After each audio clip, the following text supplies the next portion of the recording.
I did 20 hours of acne research and I'm here to share what I found with you and my strategy on how to clear my skin. Just a disclaimer, I'm not a doctor or licensed dermatologist of any sorts, so keep that in mind. I'm just sharing with you what I have found from these scientific studies and these other doctors and credited sources. Now, I do recommend all of you going and doing your own research, but let's get into the video. Before diving into this research, I was experiencing intense breakouts right before I got sick with a whole bunch of digestive issues, which delayed the publishing of this video. Once I started feeling better, I focused my research on gut health, since that seems to be the main issue. Now, I noticed breakouts during my cycle, so I added hormonal acne and hormone regulation to my checklist. Next, I also looked into stress because I tend to get stressed easily, and I wanted to see if that could also be linked to acne.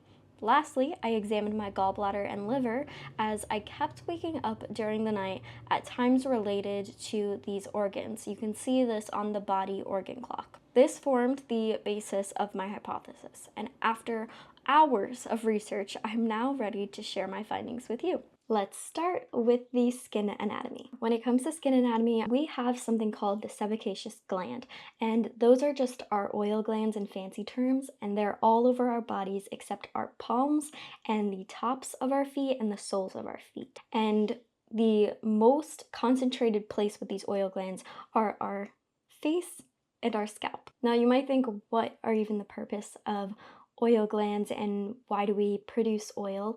Well, let me tell you, we produce oil to prevent friction damage happening. We have it as water resistant. Now, our oil on our skin is also antibacterial and anti-inflammatory. It's for wound healing and antioxidant transportation both in and outside of the skin. I want to go into what kinds of acne there are. There's basically two types of acne. There's inflammatory acne and non-inflammatory acne. Now, the non-inflammatory acne are whiteheads and they're blackheads. Whiteheads happen when dead skin cells go and plug a pore, and then it's just there, it's plugged. And a blackhead is when one of those whiteheads gets exposed to oxygen. Now, inflammatory acne is pustules, which is a whitehead that is inflamed because bacteria has gotten on the inside of this clogged pore. Now, a cyst is the other type of inflammatory acne, and this is just a whole bunch of pustules clumped together onto your skin. It's like, I don't like you, and I'm here to make your life increasingly worse. Something else to be kind of cautious of is a sebaceous filament. What they really are is a sac of oil that's kind of just like clogged but doesn't have any skin cells on them. And when we remove these sacs, they're just gonna fill up with oil again and they're never kind of gonna go away. So don't mistake the blackheads for the filaments because it's not gonna do you any good. And anyways, don't pick at your skin. I mean, I have a history of it because of tendencies. You get me? Just don't pick at your skin, and I'm really trying to move past that, and I hope you are too. Now that we understand the skin anatomy, I want to go into hormones and how exactly do they affect our skin. In our sebaceous gland, we have receptors, and these receptors bind to excess hormones, and then our bodies kind of start to pump out more oil. Acne is caused by either an increase in oil production, a different quality of oil, so like a thicker oil, bacteria, inflammation, and so on. So specifically for women, during our cycle, you might get hormonal acne. And this is because during your cycle, your ovaries pump out several different kinds of androgens. And this is DHEA, DHEA sulfate, and androstenedione. Can't say that word. So if you have hormonal acne, that's going to be a high amount of androgen, and this can be caused by PCOS, which is, I don't know, polycystic ovarian syndrome. I'm sure you guys know about it, but I'm not here to explain that. You can go look it up if you're not too sure about it. Something else that can cause high androgen levels is having a high level of this enzyme called 5-alpha reductase. And what this enzyme does is it takes testosterone and it turns it straight into DHT, which is a way powerful version of testosterone. If you don't have PCOS, you might just have too much of this enzyme. Now, there's another thing that you can have too high estrogen. So your estrogen is too high. This could be caused from a liver dysfunction or having too much of another different enzyme called aromatase. And what this enzyme does is it turns testosterone into estrogen. Now, to understand what liver dysfunction has to do with high estrogen is, if you didn't know, your liver takes all of your excess estrogen and gets it out. Now, your high estrogen could also be from things like alcohol, antibiotics, high blood pressure meds, heartburn medication, antidepressants, and I think that's it. Yeah, we're kind of going to talk about another thing that I looked into, the adrenals. Like I said, I was very stressed and I didn't, I'm kind of always constantly stressed. But basically, your adrenals tell your nervous system when you're stressed to pump out something called neuropeptides. And what these do is they're little signals that go out through your body and they're like, you're stressed. No, you're stressed. No, you're stressed. And it causes our skin to then inflame because they're like, I don't know what to do. It's a fire. So it's like, I'm going to inflame and produce more oil. When our adrenals are chronically fatigued, they produce more androgens. So that DHA, DHA sulfate, and whatever. But that would also increase your high levels of androgens. Now, just to go for diet super quickly, when you're sensitive to a food and you eat it, your body creates an inflammatory response. And when that happens, you just inflame, which causes breakouts, sometimes rashes too. Now, something else that can cause acne is a diet high in fats and in sugars, specifically the omega-6 fats. What these things do, the sugar and the omega-6s, is they change the quality of your oil. I found out that if you have acne, you are more likely to have something called leaky gut. And what leaky gut in simple forms is, your gut lining has a whole bunch of holes in it and the bacteria get through. The bacteria, like through your bloodstream, hey guys, I'm gonna have really a lot of fun right now. But your skin's like, I don't know what to do. There's bacteria in my blood, and then it inflames. Or you could get breakouts from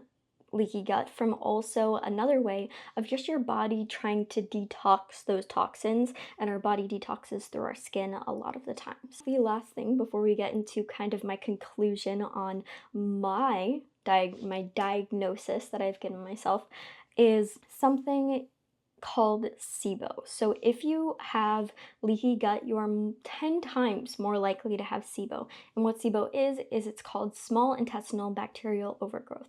And what happens is basically bacteria get into your small intestines and they're like, let's have a party. And for your guys' information, is bacteria is not supposed to be in your small intestines. All of your gut flora, bacteria, flora, microbiome is in your large intestine. In short, of what causes this is a low stomach acid or the wrong pH of stomach acid. This is because bacteria from your food and the things that get in your mouth are going to go through your stomach and into your small intestines. And if that acidity isn't up the way that it's supposed to be, bacteria are going to be able to live through it and get through to your small intestines. Now we're going to be diving into my diagnosis, and remember, I'm not a licensed dermatologist or a doctor. I'm just making a quote-unquote diagnosis for myself based on the research that I have done and the tests that I've gotten done.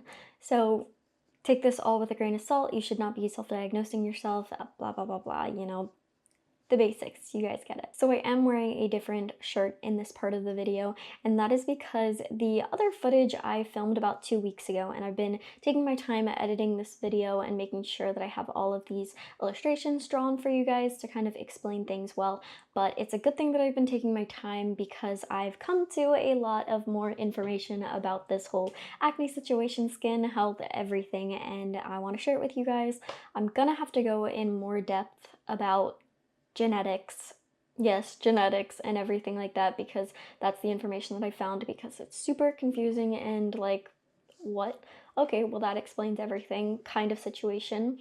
So we're going to be going into that, but first I want to show you the tests that I've gotten done to kind of show you my baseline, where I am starting my journey from right now in the present 2024. So we're going to start with the stress test that I have right here. This stress test I got last year done when I was working for a chiropractor, and this basically tells me that, okay, I was increasingly getting worse with my stress, and I'm not really sure why, because I didn't feel mentally stressed or really physically stressed at the time. I felt a little bit, but it didn't seem that drastic. So that tells me that my adrenals were chronically stressed and getting worse. I also took a blood test where my DHEA sulfate was high. Now, like we learned, DHEA sulfate gets pumped out of our ovaries and our adrenals if our adrenals are chronically stressed. And I don't have any symptoms of PCOS. My period is very normal. It's more leaning towards my adrenals being chronically overworked. The other test that I took, which I based my original results off of, was this gene methylation test. Now, this test, back then I took it, and I guess maybe things are subject to change, or it wasn't a good test to begin with, but it didn't hit all of the points. And a lot of the things was liver, brain stuff, gut stuff, inflammation, detoxing problems.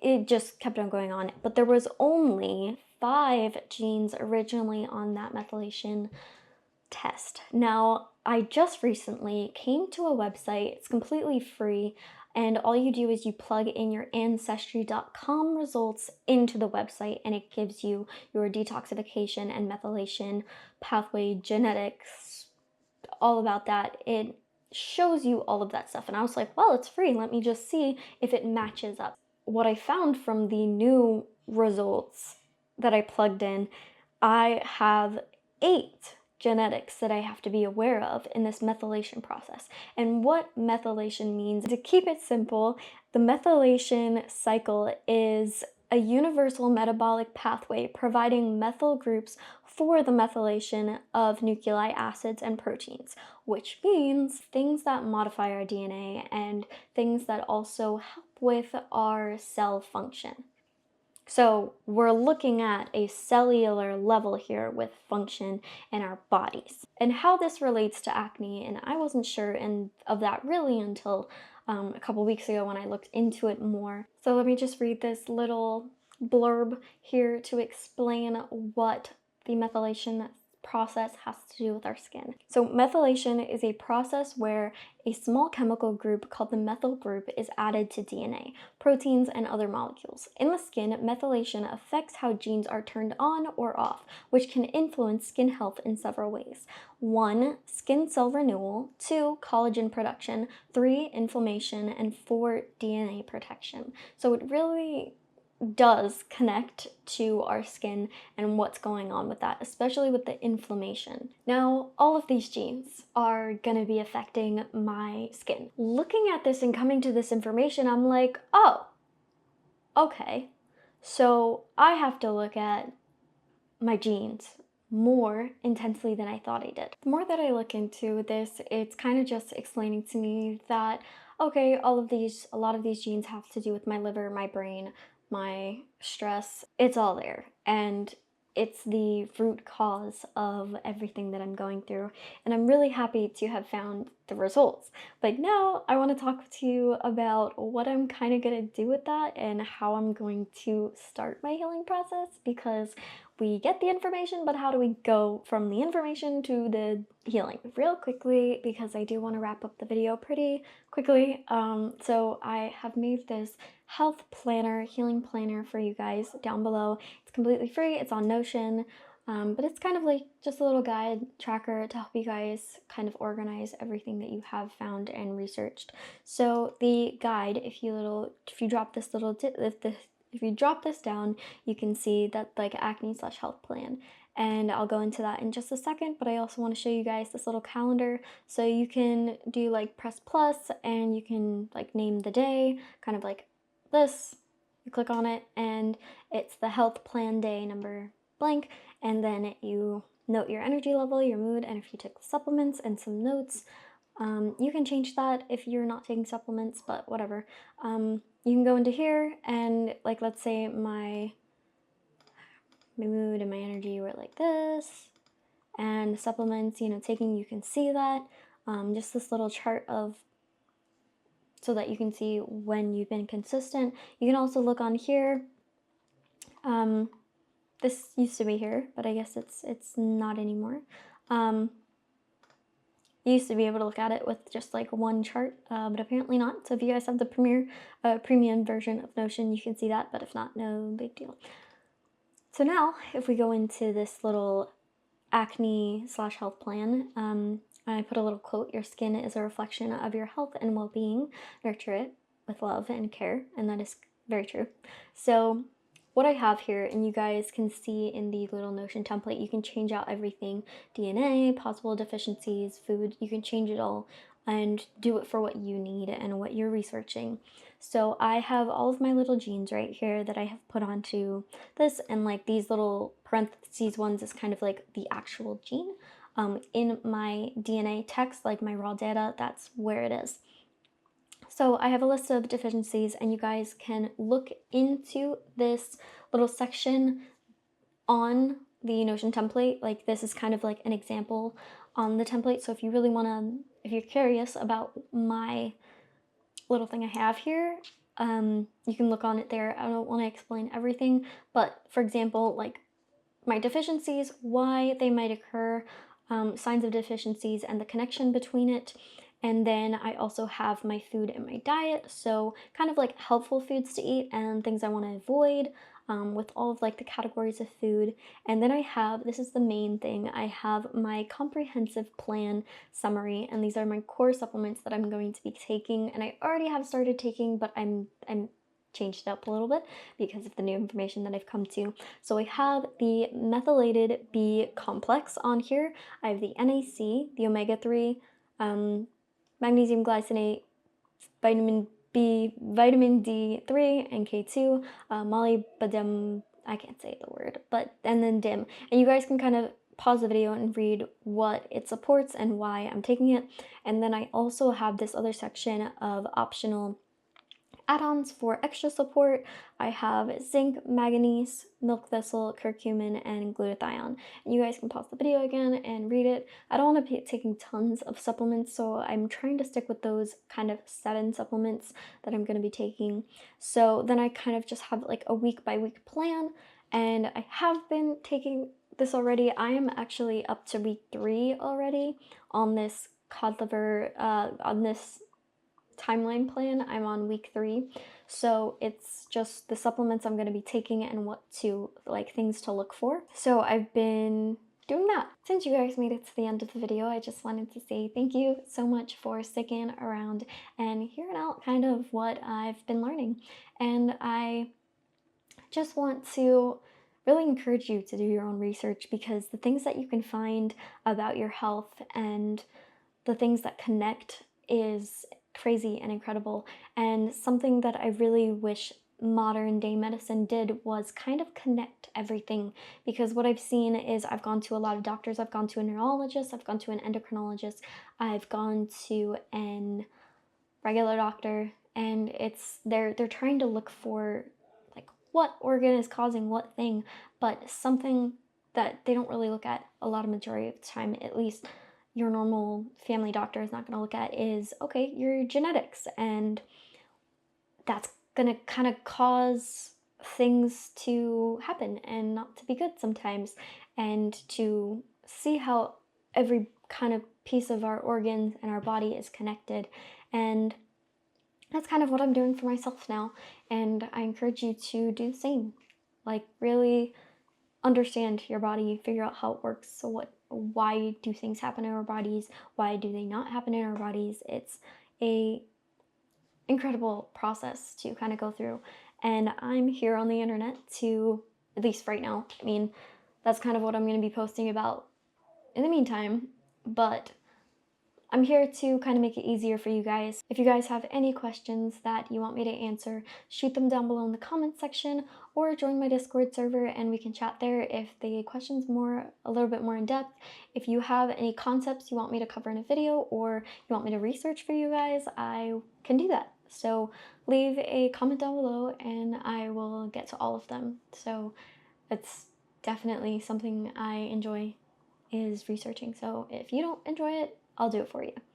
So that's kind of the end of the video. I want to thank you for all of your guys' support and sticking through the video with me and sticking through the time that it has been since my last video and my last upload. So without further ado, I will see you guys in the next video. Keep positive, stay positive. You can do this.